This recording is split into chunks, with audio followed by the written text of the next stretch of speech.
आता आपण बघणार आहोत सुपरफास्ट 100 बातम्या।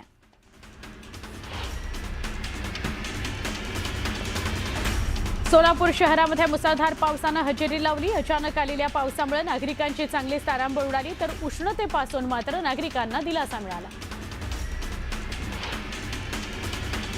धाराशिवसह तुळजापूर कळंब तालुक्यातील वंशावळ भागामध्ये काल रात्री वादळी वाऱ्यासह जोरदार पाऊस झाला। पाऊस सुरू होताच वीज पुरवठा खंडित झाला, नागरिकांची मोठी गैरसोय झाली। जळगावात पेट्रोल डिझेल टंचाईच्या पार्श्वभूमीवर जिल्हा प्रशासन सतर्क झालंय। नागरिकांकडून येणाऱ्या तक्रारींकरता नियंत्रण कक्ष सक्रिय करण्यात आला असून गेल्या 3 दिवसांमध्ये फोनद्वारे 11 तक्रारी प्राप्त झालेल्या आहेत। पेट्रोल पंप बंद असणे, डिझेल उपलब्ध नसणे आणि कॅनमध्ये डिझेल देण्यास नकार अशा विविध तक्रारी नागरिकांनी केल्या आहेत।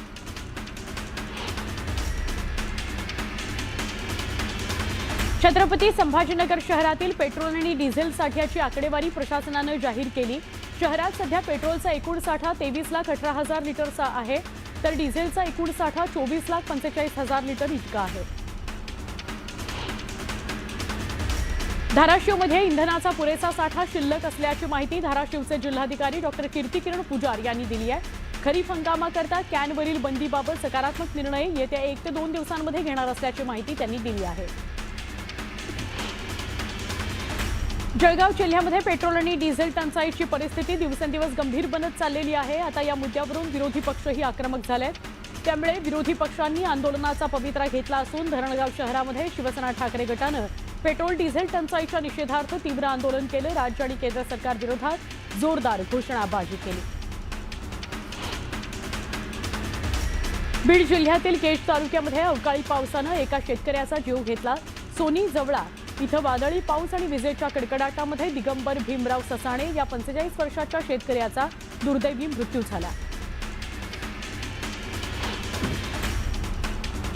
मुंबईमध्ये गेल्या काही दिवसांपासून ढगाळ वातावरण बघायला मिळत आहे। कडक उन्हाचा खेळ असंही चित्र आहे। नागरिक त्यामुळे उकाड्यानं त्रस्त आहेत। 80% अधिक आर्द्रतेमुळे वातावरणामध्ये प्रचंड दमटपणा जाणवतो आहे, तर शहरातील अनेक भागांमध्ये AQI 100च्या पुढे गेल्यानं धुरकं कायम असल्याचं चित्र आहे। 11वी ऑनलाईन प्रवेश प्रक्रिया आता पुन्हा सुरळीत झाली आहे। 21 आणि 22 मेला तांत्रिक अडचणींमुळे प्रवेश पोर्टल ठप्प झाल्यानंतर शिक्षण विभागानं तातडीनं सुधारणा केली आहे। त्यानंतर 23 मे पासून विद्यार्थ्यांना पोर्टलवर सुरळीत प्रवेश मिळू लागला। राज्यातील खासगी आणि शासकीय ITI अर्थात औद्योगिक प्रशिक्षण संस्थांच्या ऑगस्ट 2026 प्रवेश प्रक्रियेला विद्यार्थ्यांचा चांगला प्रतिसाद मिळतो आहे। अवघ्या 2 दिवसांमध्ये 14,000हून अधिक विद्यार्थ्यांनी ऑनलाईन नोंदणी केलेली आहे। शुक्रवारी संध्याकाळी 6 वाजेपर्यंत 13,744 विद्यार्थ्यांनी नोंदणी पूर्ण केली होती। अंबरनाथ पूर्वेतील साई सेक्शन परिसरामध्ये माजी पंतप्रधान अटल बिहारी वाजपेयी यांच्या नावाने असलेल्या उद्यानाचा पुनर्विकास पूर्ण झालाय। 5 कोटी रुपये खर्च करून या उद्यानामध्ये नागरिकांकरता आधुनिक अशा सुविधा उभ्या करून देण्यात आलेल्या आहेत। खासदार शिंदे आणि अंबरनाथ नगर परिषदेच्या माध्यमातून या उद्यानाचा पुनर्विकास करण्यात आला। राष्ट्रीय स्वयंसेवक संघाचा कार्यकर्ता विकास वर्ग नागपुरातील रेशीमबाग इथल्या डॉक्टर हेडगेवार स्मारक परिसरामध्ये आयोजित करण्यात आला होता। प्रशिक्षणाचा भाग म्हणून शहरामध्ये भव्य पथसंचलन करण्यात आलं। उल्हासनगरमधील कैलास कॉलनी परिसरामध्ये झालेल्या दुहेरी हत्याकांडानंतर आता मृतांच्या कुटुंबियांनी पोलिसांवर गंभीर आरोप केलेला आहे। 2 दिवसांपूर्वी भर रस्त्यात झालेल्या गोळीबार आणि हल्ल्यामध्ये अनिल आणि अमोल चौहान या दोघांचा मृत्यू झालेला होता। हे दोघं भाऊ होते। या प्रकरणामध्ये शेखर बिराजदार आणि त्याच्या टोळीवर हल्ल्याचा आरोप करण्यात आला। मुंबई गोवा हायवे झारा जांभळी इथं नवीन महिंद्रा EV कारचा भीषण अपघात झाला। रात्री 9:30च्या दरम्यान कारचा वेग अचानक वाढला, चालकाचं नियंत्रण सुटलं आणि भरधाव कार थेट रस्त्यालगतच्या गॅरेजमध्ये जाऊन घुसली। या अपघातामध्ये गाडीचं मोठ्या प्रमाणात नुकसान झालंय। गॅरेजमधील अनेक वाहनांना धडक बसलेली आहे। हिंदू हा धर्म नाही, भारतात हिंदू धर्माला मान्यता नाही असं विधान बंगळुरू धम्मपीठाचे मठाधिपती जनबसवनंद स्वामीजी यांनी केलेलं आहे। तर जनगणनेमध्ये हिंदू लिंगायत न लिहिता फक्त लिंगायत समाज लिहिण्याचं आवाहन त्यांनी केलं आहे। सांगलीमध्ये चोरट्यांचा सुळसुळाट बघायला मिळाला। सह्याद्रीनगर आणि चिंतामणी नगर इथं बंद फ्लॅट फोडून चोरट्यांनी सुमारे 20 ते 25 तोळे सोनं आणि रोकड असा ऐवज लंपास केलेला आहे। विशेष म्हणजे संजयनगर पोलीस ठाण्याच्या हाकेच्या अंतरावर असलेल्या एका पोलिसाचंच घर चोरट्यांनी फोडलं, त्यामुळे परिसरात भीतीचं वातावरण आहे। साताऱ्यातील माजी जिल्हा परिषद सदस्य नामदेव पाटील यांची काँग्रेसच्या सातारा जिल्हा अध्यक्षपदी नियुक्ती करण्यात आली आहे। माजी मुख्यमंत्री पृथ्वीराज चव्हाण यांच्या पत्नी सत्वशीला चव्हाण यांच्या हस्ते पाटील यांचा सत्कार करण्यात आला। या घडीची सगळ्यात महत्त्वाची बातमी अमेरिकेतून ही बातमी आहे। आंतरराष्ट्रीय घडामोड आहे। व्हाईट हाऊस परिसरात गोळीबार झालेला आहे। अमेरिकेच्या व्हाईट हाऊस परिसरामध्ये काल रात्रीची ही घटना आहे। व्हाईट हाऊसच्या गेट नंबर 17 या ठिकाणी गोळीबार झाला। यावेळी 20 राऊंड फायर करण्यात आले। गोळीबार झाला तेव्हा डोनाल्ड ट्रम्प व्हाईट हाऊसमध्येच उपस्थित होते। हल्ल्यानंतर सिक्रेट सर्व्हिसनं तात्काळ कारवाई केली आणि आरोपीला अटक केलेली आहे। प्रत्युत्तराच्या हल्ल्यात आरोपीला सुद्धा गोळी लागलेली आहे। पण या सगळ्या परिसरामध्ये गोळीबारामुळे चांगला हडकंप माजला। आपण या संदर्भातली अधिक माहिती घेऊया। ट्रम्प यांच्यावर या आधी सुद्धा हल्ले झालेले आहेत। 13 जुलै 2024 ला पेनिसिल्व्हनियातील प्रचार सभेमध्ये भाषणादरम्यानच त्यांच्या दिशेनं गोळीबार करण्यात आला होता। ट्रम्प यांच्या उजव्या कानाला दुखापत झालेली होती। या हल्ल्यामध्ये एका प्रेक्षकाचा मृत्यू सुद्धा झाला होता आणि 2 जण जखमी झालेले होते। तर 15 सप्टेंबर 2024 ची घटना बघूया। फ्लोरिडातील वेस्ट पाम बीचवरील गोल्फ कोर्सवर खेळताना त्यांच्यावर गोळीबार झाला। डोनाल्ड ट्रम्प थोडक्यात बचावलेले होते। झाडाझुडपात लपलेल्या हल्लेखोरांना सुरक्षा रक्षकांनी पकडलं। ऑक्टोबर 2024 मध्ये कॅलिफोर्नियातल्या कोचेला व्हॅलीमध्ये त्यांच्यावर हल्ल्याचा प्रयत्न झाला। प्रचार सभेबाहेर सशस्त्र हल्लेखोराला अटक करण्यात आली। 26 एप्रिल 2026 वॉशिंग्टनच्या हिल्टन हॉटेलमध्ये गोळीबार झाला। डोनाल्ड ट्रम्प थोडक्यात बचावले आणि 24 मे 2026 ला व्हाईट हाऊस परिसरामध्ये गोळीबार झाला। गेट नंबर 17 बाहेर 20 राऊंड फायर करण्यात आले। प्रत्युत्तरादाखल जो गोळीबार झाला त्यात आरोपी जो आहे तो ताब्यात घेण्यात आलेला आहे। त्याला सुद्धा गोळी लागलेली आहे। ही महत्त्वाची घटना यासाठी आहे की अजून 2 ते 3 वेळा याआधी डोनाल्ड ट्रम्प यांच्यावर हल्ल्याचा प्रयत्न झालाय आणि आता तर चक्क हल्लेखोर किंवा ट्रम्प विरोधक हे व्हाईट हाऊस पर्यंत पोहोचलेले आहेत असं म्हटलं तर चुकीचं ठरणार नाही, अतिशयोक्ती ठरणार नाही। गेट नंबर 17 व्हाईट हाऊसच्या गेट नंबर 17 बाहेर गोळीबार झालेला आहे। 20 राऊंड फायर करण्यात आलेले आहेत। त्यामुळे धक्कादायक घटना अमेरिकेतून व्हाईट हाऊसच्या परिसरातून येते आहे। आता आपण एक महत्त्वाची बातमी बघूया। ही बातमी आहे बच्चू कडू संदर्भातली। उद्धव ठाकरेंनी आधी बच्चू कडू संदर्भात वक्तव्य केलं, मग बच्चू कडूंनी त्याला उत्तर दिलं। घरात बोलवलं आणि मंत्री केलं हीच चूक झाली अशा शब्दात उद्धव ठाकरेंनी नाराजी नोंदवली बच्चू कडूंबाबत। तर बच्चू कडू यांनी सुद्धा उत्तर दिलं। अपक्ष आमदारांच्या पाठिंब्यामुळेच उद्धव ठाकरे मुख्यमंत्री होऊ शकले असा दावा बच्चू कडूंनी केलेला आहे।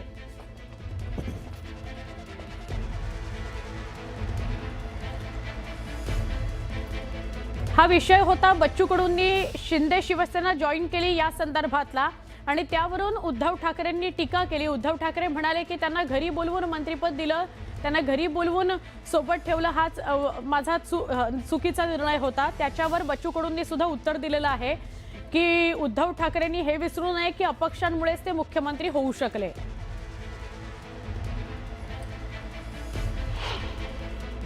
आपल्याकडे जो गेला तो पण जुन्या शिवसैनिकच होता। आता माझी चूक काय झाली, त्याने घरी बोलून मंत्री केलं होते, माझी चूक आहे, ठीक आहे। तरी जे लोभाबाई गेले ते जाऊ द्या, लढणारे माझ्यासोबत आहेत, त्याच्यावरती मला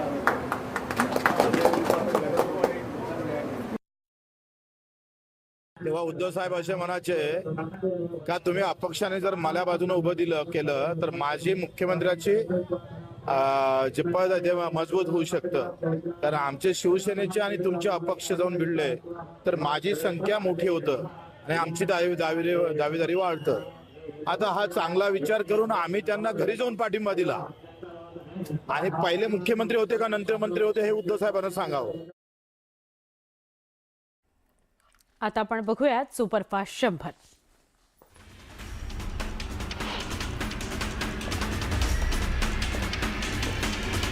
मुंबईमध्ये धारावी पुनर्विकास प्रकल्पांतर्गत मुलुंड, भांडूप, कांजूरमार्ग इथल्या मिठागरांच्या जागेवर मोठा गृहनिर्माण प्रकल्प उभारण्याची तयारी सुरू झालेली आहे. नवभारत मेगा डेव्हलपर्स प्रायव्हेट लिमिटेड कंपनीनं यासाठी धारावी पुनर्विकास प्राधिकरणाकडे आराखडा सादर केला आहे. मुलुंडमधील 58 एकर जागेवर 40 ते 50 मजली इमारती उभारण्याचं नियोजन असून या प्रकल्पातून 26,380 घरं उपलब्ध होणार आहेत. मुंबई महानगरपालिकेच्या शाळेत शिकणाऱ्या विद्यार्थ्यांना दिल्या जाणाऱ्या 27 शालेय वस्तूंची खरेदी यंदा प्रथमच केंद्र सरकारच्या जेम पोर्टलवरून करण्यात येणार आहे. यावेळी शालेय वस्तू शाळेच्या पहिल्या दिवशी विद्यार्थ्यांना मिळण्याची शक्यता आहे. मात्र जेम पोर्टवरून खरेदी केल्यामुळे मुंबई महापालिकेचे 30 कोटी रुपये वाचतील असा दावा सत्ताधाऱ्यांनी केला आहे. गोंदिया जिल्ह्यामध्ये रब्बी हंगामातील धान शासकीय हमीभाव केंद्रावर विक्रीकरता नोंदणीला 31 मे पर्यंत तिसऱ्यांदा मुदतवाढ देण्यात आलेली आहे. तर धान खरेदीचं उद्दिष्ट 6 लाख क्विंटलनं वाढवून दिलं आहे. त्यामुळे रब्बीत आता 23,12,000 क्विंटल धान खरेदी केली जाणार आहे. यावल तालुक्यातील मोहराळा गावाजवळील शेतात रोटर करताना ट्रॅक्टर खाली सापडून एका तरुणाचा दुर्दैवी मृत्यू झाला. दहिगाव इथल्या योगेश यशवंत पाटील हा तरुण ट्रॅक्टरनं शेतात काम करत होता. तोल जाऊन रोटरमध्ये तो अडकला. शेजारील शेतमजुरांनी हा प्रकार पाहून कुटुंबियांना माहिती दिली व नागरिकांच्या मदतीनं त्याला ग्रामीण रुग्णालयात दाखल करण्यात आलं. यावल इथं त्याला दाखल करण्यात आलं, पण डॉक्टरांनी तपासणीनंतर त्याला मृत घोषित केलं. तीर्थक्षेत्र आळंदी इथल्या इंद्रायणी नदीपात्रातील घाणीचं साम्राज्य दूर करण्याकरता विविध सेवाभावी संस्थांच्या वतीनं विशेष स्वच्छता अभियान राबवण्यात आलं. या अभियानामध्ये नाणीज इथल्या मठातील सद्गुरू नरेंद्र महाराज संप्रदायानं विशेष पुढाकार घेतला. सेवकांनी उत्साहानं थेट नदीपात्रात उतरून कचरा, कपडे, जलपर्णी, महापुरामध्ये वाहून आलेली झाडं, झुडपं, काचा, निर्माल्य असं मोठ्या प्रमाणावर साचलेलं साहित्य पात्राबाहेर काढलं. नंदुरबारच्या स्थानिक गुन्हे शाखा आणि तळोदा पोलिसांनी संयुक्त कारवाई केली आणि एका दुकानातून विक्री होत असलेली अफूची बोंड जप्त केली. पोलिसांनी या दुकानावर छापा टाकला तेव्हा दुकानातून 8 किलो 800 ग्रॅम अफूची बोंड जप्त करण्यात आलेली आहे. देवाच्या आळंदीतील माऊलींच्या दानपेटीवर सेवेकरीनं डल्ला मारला. त्या विशाल वारुळे नामक सेवेकरीच्या घरामध्ये रोकड सापडलेली आहे. 10, 20, 50 आणि 100 रुपयांच्या नोटांनी भरलेल्या पिशव्यांमध्ये तब्बल 4.25 लाख रुपये जप्त करण्यात आले. छत्रपती संभाजीनगर जिल्ह्यामध्ये खरीप हंगामाच्या तोंडावर डिझेल टंचाईमुळे शेतकरी त्रस्त झालेले असताना पाराळा इथल्या एका पेट्रोल पंपावरील मनमानी कारभारामुळे संताप व्यक्त केला जातो आहे. अनेक तास रांगेत उभं राहून सुद्धा 1 ते 2,000 रुपयांपर्यंतचं डिझेल मिळतं. त्यामुळे शेतकऱ्यांची गैरसोय होते आहे. जालन्यामध्ये डिझेल मिळत नसल्यानं वाहनधारकांची फरफट सुरूच आहे. शेकडो कॅन घेऊन शेतकऱ्यांनी पेट्रोल पंपावरच मुक्काम ठोकल्याचं चित्र बघायला मिळत आहे. जळगाव जिल्ह्यामध्ये निर्माण झालेल्या डिझेल आणि पेट्रोल टंचाईचं संकट आता अधिक गडद होताना दिसतंय. शहरासह महामार्गांवरील अनेक पेट्रोल पंपांवर इंधनाचा साठा संपलाय. त्यामुळे रात्रीपासून पंप बंद ठेवण्याची वेळ आली आहे. जळगाव शहरातील 7 पेक्षा अधिक पेट्रोल पंपांवर पेट्रोल आणि डिझेल उपलब्ध नसल्यानं वाहनचालकांचं मोठं नुकसान होत आहे.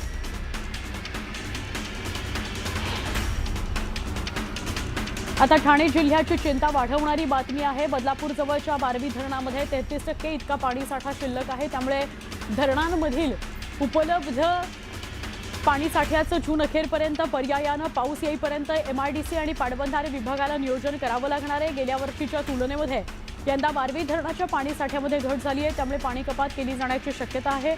बारवी धरणातून ठाणे जिल्ह्यातील उल्हासनगर, कल्याण, डोंबिवली, मीरा भाईंदर, भिवंडी, ठाणे शहर, अंबरनाथ, बदलापूर तसंच जिल्ह्यातील संपूर्ण औद्योगिक क्षेत्रांना पाणी पुरवठा केला जातो. आता आरोग्य केंद्राच्या या इमारतीच्या बांधकामाची पाहणी पालकमंत्रीत करतात का हे बघायचं आणि आपण वळतोय सुपरफास्ट बातम्यांकडे. नांदेड जिल्ह्यामध्ये मान्सूनपूर्व पावसानं हजेरी लावलेली आहे. जोरदार वादळी वारा आणि विजांचा कडकडाट झाला. पावसाच्या सरी बरसल्या.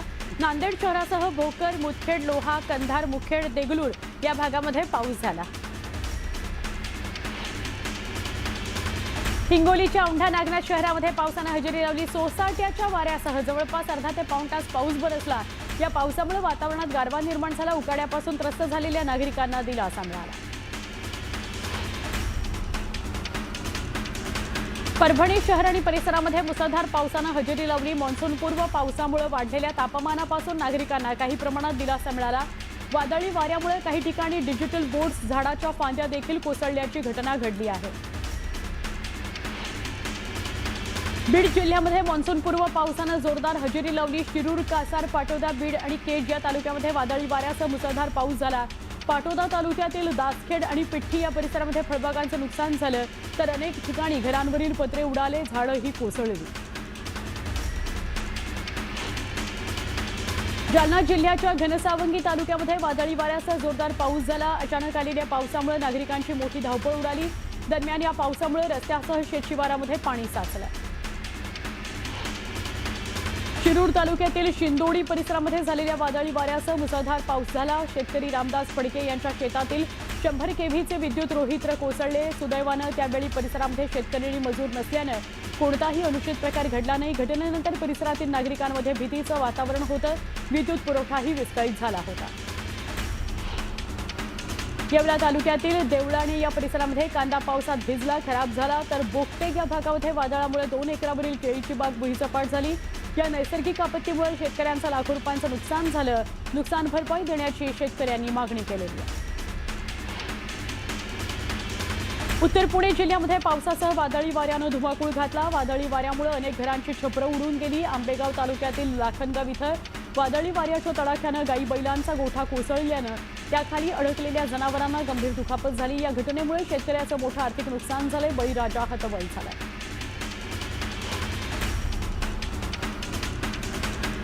डोंबिवलीमध्ये आंतरराष्ट्रीय ड्रग्ज रॅकेटचा पोलिसांनी पर्दाफाश केला. परावा सिटी परिसरामध्ये आलिशान सोसायटीतून पोलिसांनी 21 नायजेरियन नागरिकांना अटक केली. कोट्यवधींच्या ड्रग्ज तस्करी प्रकरणी अनेक राज्यांच्या पोलिसांना गुंगारा देणाऱ्या 2 मुख्य तस्करांना पोलिसांनी जेरबंद केलं. मुंबईत शहरामध्ये पोलिसांनी मोठी कारवाई केली आहे. या कारवाईमध्ये विदेशी बनावटीचं पिस्तूल आणि जिवंत काडतुसं जप्त करण्यात आली आहेत. परराज्यातून या वस्तू विक्रीकरता आणल्याची माहिती समोर आली आहे. या प्रकरणी पोलीस ठाण्यामध्ये गुन्हा दाखल करण्यात आला आहे. 3 आरोपींना अटक करण्यात आली आहे.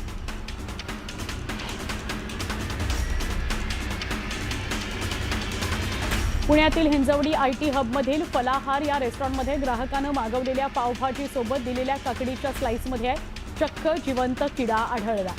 हॉटेलमधील अस्वच्छता आणि निष्काळजीपणाचा व्हिडिओ सोशल मीडियावर व्हायरल झाला. दरम्यान अन्न आणि औषध प्रशासनानं संबंधित रेस्टॉरंटवर तातडीनं कारवाई करावी अशी मागणी करण्यात आली आहे. वसई विरारमध्ये भटक्या कुत्र्यांच्या प्रश्नावरून राजकारण तापलं. विरोधी पक्षनेते मनोज पाटील यांनी महापालिका प्रशासनावर गंभीर आरोप केला, तर श्वानांची जनगणना झाली नसल्याचा दावा करण्यात आला. नागरिकांवरील वाढत्या हल्ल्यांकडे प्रशासन दुर्लक्ष करत असल्याचा आरोपही त्यांनी केला आहे.